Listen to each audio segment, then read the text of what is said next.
Hello guys, thank you for coming. Today we're going to learn a new chapter, another chapter. It is actually about organizing a business. You see, one of the key decisions that manager have to do is to organize the business. By organizing the business, it will lead to better organizational structure. If you organize the business nicely, company will become more effective and efficient. Staff will also know what to do for their business. So the outcome of organizing a business is actually what we call as organizational chart. We will look at the organizational chart later on. First of all, what is the organizational structure? We can define organizational structure as the specification of the jobs to be done within an organization and the way in which those jobs relate to one another. So actually there's two parts. You specify the jobs, what needs to be done inside the organization, what needs to be done. Second, how does the job relate to one another? So perhaps the easiest way to understand a structure is in terms of an organizational chart. For this part here, most small businesses, they prepare an organizational chart to clarify the structure and to show their employees where they fit into the company's operation. So company normally they put the organizational chart at their wall, in their annual report and in the website. So inside the organizational chart itself, we would see a chain of command which shows a reporting relationship within the company. So chain of command actually shows the reporting relationship in a company. Who reports to who? Who's the bosses of who? So if somebody make a mistake or make a problem, who should I tell it to? Or if somebody do something good, who should I actually inform so that he or she will get praise? So this is actually an organizational chart. As you can see here, each of these boxes here, they represent a specific jobs. And then normally inside this organizational chart, which like I mentioned, they will put it on the wall. They can also put it in their report. They can also put it in the website. So what this tell is that they just tell, number one, specific jobs. Number two, they would also tell the title itself or the positions. And sometimes in organizational chart, like in Malaysia, for example, we like to put names here. So who's actually holding that position? And we also like to put a picture here. So how does it look like? But those are all optionals. Most of the time, what's compulsory in organizational chart is actually the jobs itself and also the chain of command. So this shows job, and this one here, the line here, this solid line, this is actually what we call as the chain of command. So chain of command shows authority or reporting relationship. Okay, so if you look at the example here, this person, okay, sorry, I should change the color. This person here will report, it shows that it reports to this guy. The office manager here reports to the retail managers. So that's what we call as the chain of command. Okay, this is important term for you to look at. Guys, just something that you should know. Organizational charts for small businesses, they are easier to do. But for larger businesses, they tend to get a little bit harder. Okay, and you also should know that organizational charts are not static. It means that they will change from time to time. Okay, so be prepared to change. Again, like I mentioned, who's supposed to create organizational chart? The managers or the owners. By having proper organizational charts like this, you show the jobs, you show who reports to who, and if you do it properly, your organization tend to be more effective and efficient. So how do we create this chart or structure of the company itself? Whether it's big structure, small structure, how does it look like? So there are a couple of things or many factors that plays a part in to determine the nice optimal structure of an organization. So one of the top things that determines this is actually the organizational mission and strategy. You can see here, mission and strategy. These are the most important thing when you want to decide how does your structure looks like, small, tall, short, big, right? A company normally, if you are looking at mission and strategy, a company that is quite rapidly growing, they needs to be very dynamic. So what they do is that they would have a structure that would allow them to be flexible, and they would require less reporting line. So the reporting line will be smaller.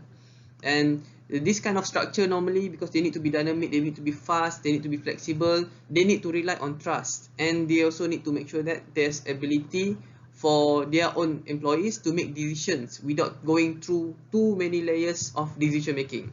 So if you're my employee, I will give you some authority. You have this problem, you make the call. You know what? You do it. Don't need to report to me, so then I have to report to the boss. So we wait. You know, while we wait until we get a yes or no, it will take longer delays. So next one, a company, in contrast, the company that relies on stability, consistency, and or involve a high risk. So company that relies on stability need to be very consistent, or maybe they are involved in high risk. They need to have a structure that allows them to be less flexible. Okay. Size of the company also, size of the company and aspect of the organizational environment also affect the organizational structure. So organization must be conducted with an equal awareness of both the firm's external and also internal environment. Apart from this, let's take a look at the building blocks of organizational structure. So we have a couple of things. When we talk about job specialization, in order for us to create a structure or chart, first of all, what we need to do is actually we need to specialize the job. What is specialization, or normally what we call as job specialization? Job specialization is just a process. They identify specific jobs that needs to be done. So they identify specific job that needs to be done, and they designated, which means that they put people there, or they decide who will perform them.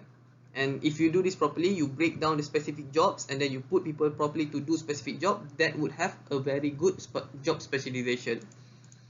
After jobs are normally specialized, so we break them down, we break them down, we put people there to fill in the jobs. After the jobs are specialized, what we do next is that we must group them into logical units.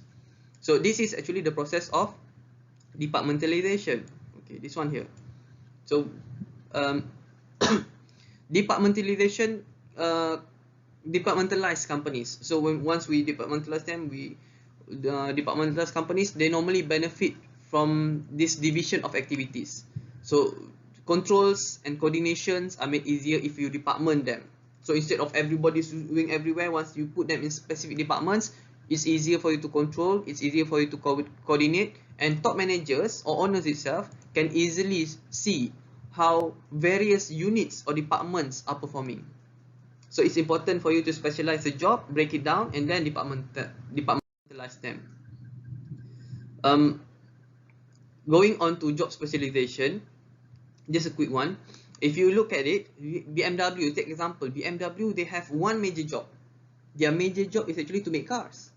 However, not one person can make a single car.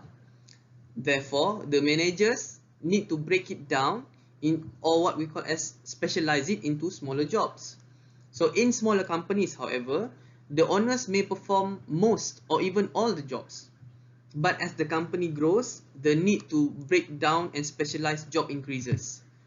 And any managers or owners who doesn't perform this job specialization, if a manager or owner keep on doing all the jobs on their own, they do not perform job specialization, they will suffer from a couple of things, such as they would suffer from lack of efficiency. Their company is not efficient because they don't want to break job, they do all the things. It just doesn't make sense. The company will also not be effective. They will not be effective. Their employee will not be effective. And the managers, employees, they tend to be more tired. And at the end of the day, they see less output. Okay. Like I mentioned just now, after jobs are specialized, they will then be grouped into logical units, what we call as departmentalization. And I also inform you, just a quick recap, that once you departmentalize them, you can have better control, you can easily coordinate them.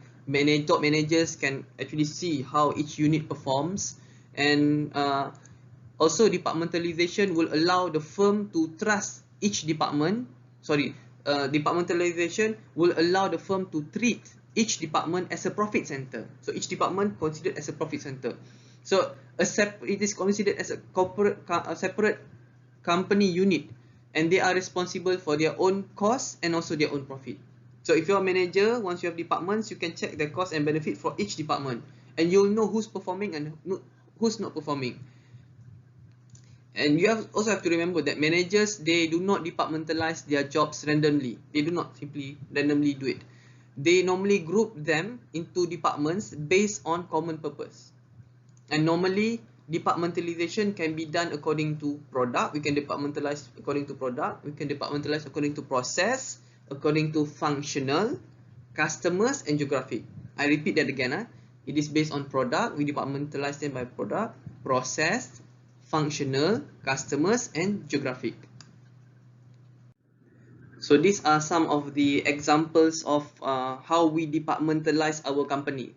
So if you look at the first one here, the first one is what we call as the functional departmentalization.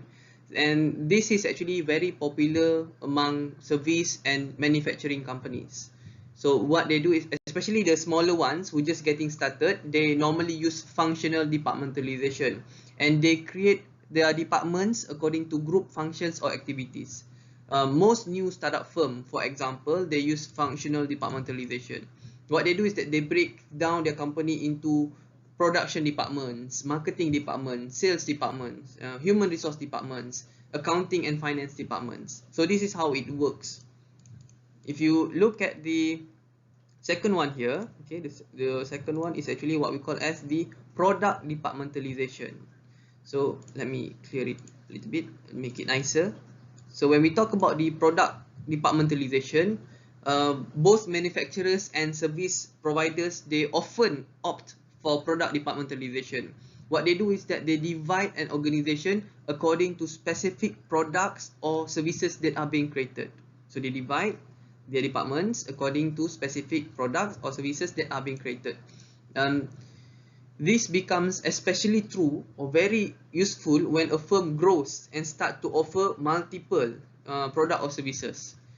In tailors, for example, if we use this, okay, in tailors, we can departmentalize to maybe foundation department, diploma department, degree departments, postgraduate departments. And other manufacturers, they also favor process departmentalization. Here, this one. When manufacturers favor process departmentalization, the company or the organization will divide according to production processes used to create a goods or services. So again, I repeat, they actually departmentalize, they break it down, or they group them into processes that are used to create goods or services.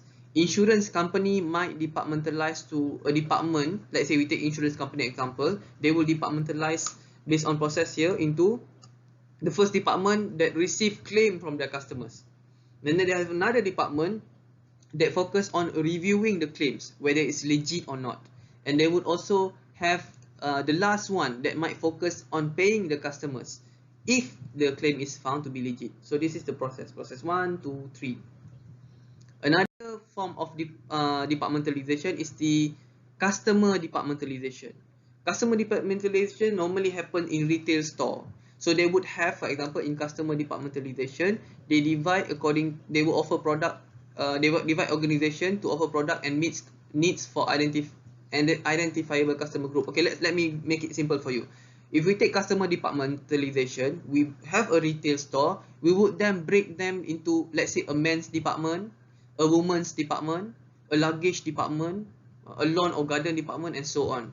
So each department target a specific group category, maybe men, maybe women, people who wants to buy luggage, people who wants to buy lawnmower.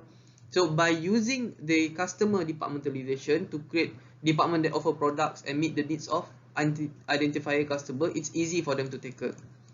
Lastly, is what we call as geographic departmentalization. This is normally bigger companies have this. Geographic departmentalization, they divide the firms according to the area of or the country that, geographic department, they divide the firms according to the area of the country or the world that they serve. I'll take example like BMW. So BMW, for example, they have one division for North and South America. They will have one division for Europe, and then another division for Middle East, another division for North Africa, and maybe one more for Asia Pacific region. This is how we group the departments. Okay, this one here, it shows that multiple forms of departmentalization. Departments can also be combined. It's not like a company have to choose only one, stick with it. They can change, they can also combine according to the company needs. But normally when you look at multiple, this combination, this is normally for larger or multinational corporations where they combine 1, 2, 3.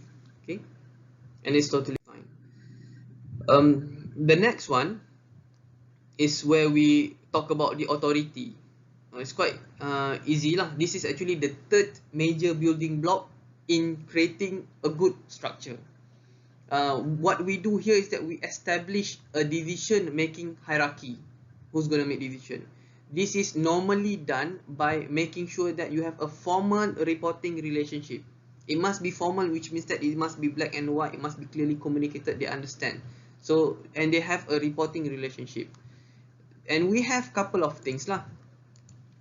We have either we can choose centralized organization or decentralized organization. So this is actually either or. So in a centralized organization, normally here for this one here, let me change it. Okay, for this one here, normally most decision making's authority is being held by upper level management. So in terms of making decisions, the upper level managers that will make decisions first. You have to follow or you have to ask their permission. And this is normally, these kind of things are normally found in companies that have relatively stable, predictable environment. So the environment that they're working, they're selling is stable and predictable. And also for small businesses. As the company gets larger and more decisions need to be made, the company normally would slowly turn into what we call as decentralized organization. So in decentralized organization, most of the decision making is actually delegated. They are given to level of managers at various points below the top. So they slowly give, okay, you guys make a decision. Okay, the smaller managers can make decision, superior can make decision. So they give the authority for them. And this kind of organization normally is very useful when you are faced with environment that are complex, that are dynamic. It allows you to be very responsive because you don't need authority to make decisions. You can make the decision. So it allows you to be more responsive. It allows you to make decisions faster, and you will also get better customer service. Now we have two organization. The outcome of those centralized, decentralized, you would have either a tall organization or a flat organization. So this example here, this is actually a flat organizational structure. If you look at here, this one here, okay, the whole thing is what we call as the flat organizational structure. Okay, so it looks like this. So it's not a high pyramid, it looks like this. So flat. It has lesser layers of managers. You can also go for tall organizational structure. Normally when we start, it is flat lah, but as we grow bigger and depending on the environment itself, the organization tend to be taller. And when you look at the taller here, they have actually multiple layers of management. Okay, like this is actually for US Army. US Army, you cannot simply make decisions. You need authority. You cannot simply go and shoot. You cannot simply go and attack people. So you need layers and layers to make good decisions because this is very dangerous and very risky. So they have multiple layers of management. Therefore, they become. And here we have span of control. Just now, if you see the picture there, the tall one. So under that, we have span of control. Span of control is quite simple. It's actually how many people are supervised by one manager. So if I have 10 people under me, let's say right now I have about 6 people, 6 lecturers who are reporting under me. So my span of control is actually 6. If I have 15, I would say I have 15 span of control. It tells you that I have 15 people below me. Okay, this is the term that we use sometimes. And you need to be familiar with the terms. Next one is the delegation process. Delegation process is actually, it's a process in which the manager, they allocate work to subordinate. So this delegation here, okay, a manager would slowly allocate work to subordinate. In general, if you want to have a proper delegation, you want to give proper work to your staff, you have to follow 3 processes. The first one is actually what you call as assigning responsibility. Maybe I should use red color. Okay, cancel. You assign responsibility. the first thing that you should do, you give them a task. Okay, example, Eric, this is what you are supposed to do. Once you receive the form, you are supposed to check the form, and then you tell me whether the form is actually properly filled or not. Then from that, give the form to Jason. Jason will then key in the information into our software, and then from that, Mary would follow up with the customers. So this is actually assigning responsibility. After you have assigned responsibility, you should also grant authority, which means that you give them the decisions necessary to complete the task. So you give them the power to make decisions in order for them to complete a task. Look, if let's say the form is not, Eric, like just now for example, if the form is not properly filled, then don't give it. You do whatever you want, but we just need to make sure that it's done properly. Okay, so you grant authority. The last one is that you create accountability, which is you tell them clearly, this is your task, I have given you the power to make decisions, you got to complete this. If you don't complete this, then there are some, maybe, you know, repercussions, or maybe some problems later on, kan? Okay, that's the delegation process. This one here, guys, I expect you to spend about 1 minute to read, because this is just how to, they teach you how to delegate effectively lah. Okay, so they show you some obstacles that somehow hinder the delegation process, and this is actually strategies to overcome them. Moving on, we talk about the forms of authority. So we're talking about power, authority here. As individuals are delegated responsibility, they are given authority, a complex relationships starts to form. So it will actually have couple of what we call as the forms of authority. The type of the first one is actually the line authority. The line authority is the type of authority that flows up and down of the chain. This is what we call as the line authority. Or maybe I should just skip. I tell you directly lah. I'll show you the example here. You see here, this part here shows line and staff authority. So this one here is what we call as the line authority. They are directly involved in the making of decision in reporting. When this one here, the dotted one, are what we call as the staff authority. So this is the staff authority, the dotted one. The staff authority, they are not directly in the decision making. Normally they cannot make decisions, they can only support. So they are there like kind of like outsider who give advice or counsel. Okay, that is a simple. Alright guys, this is our lecture code. Please make sure that you key in this code inside our survey form, Google form, and done. Next one, we continue. There's a couple more slides, about 7 slides left. So the next one is that we look at the basic forms of organizational structure. So if you have organizational structure, you want to organize how it looks like, you can structure yourself in, actually organization can structure themselves into unlimited number of ways. However, generally we can classify them into 3 main popular types. So we have functional structure, divisional structure, matrix structure. These are the popular ones lah. The most popular is functional and divisional. So under the functional structure, this one here, under the, let me read again, sorry 1 minute. So under this functional structure, the relationship between group functions and activities determine authority. So functional structure, they are normally used by small to medium-sized firms. They are normally structured around basic business functions. So you would have a marketing department, you would have, so if you are a company, you would structure them into marketing department, they would have operation departments, finance departments. So the benefit of this kind of departments or structure is that it includes specializations within functional areas, and it allows smoother coordination among them. So finance, for example, marketing, for example, they want to do marketing, they need money, they talk directly to finance. Finance will also discuss, and marketing will also rely heavily on production, because and production rely heavily on marketing to get information from one another. So that's the first. Okay, this is example of a functional structure.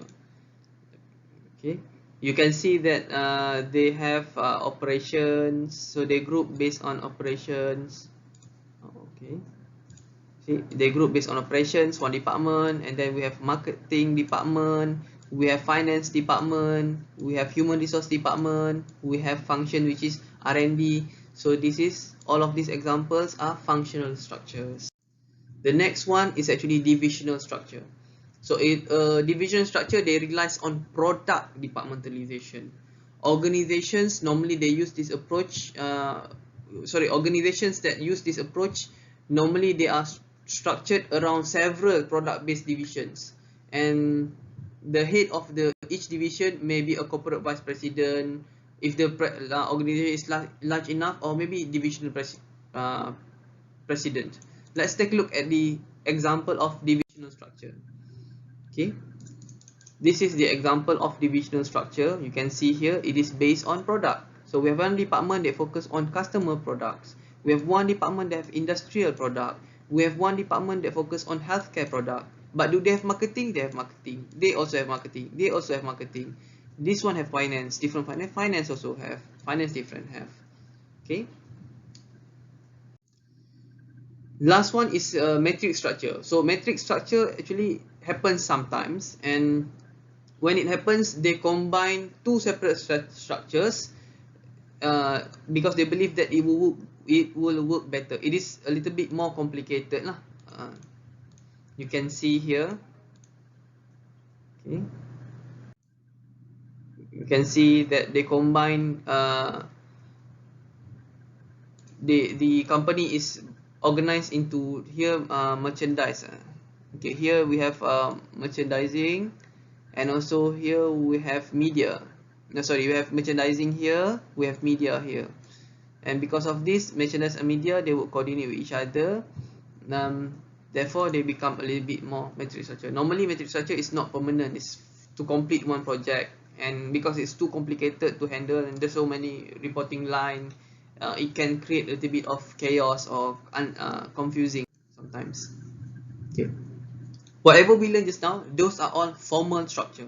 Now we look at the informal structure. Actually in organization there's a structure that are formal, they're also informal. The one that is represented by the organizational chart, by formal assignment of authority, those are all formal. However, a lot of times the informal organizations, which takes more, actually have more impact. So what is informal organization? It's actually these are unrelated structure. They happen because there's everyday social interaction among employees, and they might exceed formal jobs and job interrelationship. They can also even change a company for formal structure. Informal groups, they normally are simply groups of people who decide to interact among themselves.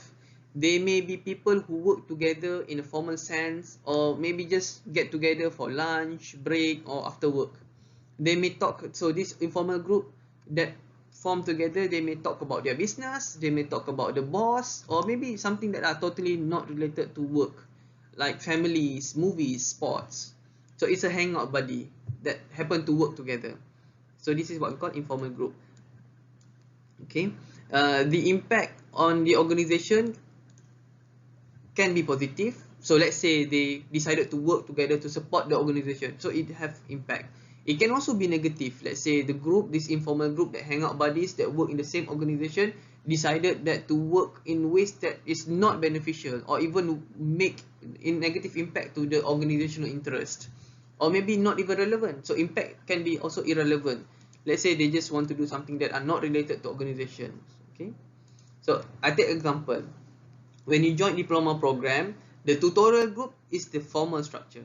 However, inside your tutorial group, you would also have friends. You would slowly form buddies. You form people from not just your own group, maybe from other sections that are closer. Those hangout buddy that you go and eat together, do assignment together, or maybe just watch movie together, those would be your informal groups. Okay, it can have positive impact, it can have negative impact. And by forming this group, informal group, we would have what we call as the informal communication, or also known as grapevine. So grapevine is actually an informal communication. It's a network that can flood an entire organization. Grapevine, this informal communication, are found actually in all organizations except the smallest lah, but they do not always follow the same pattern like formal channel of authority or communication. Example of this grapevine or informal communication is gossip.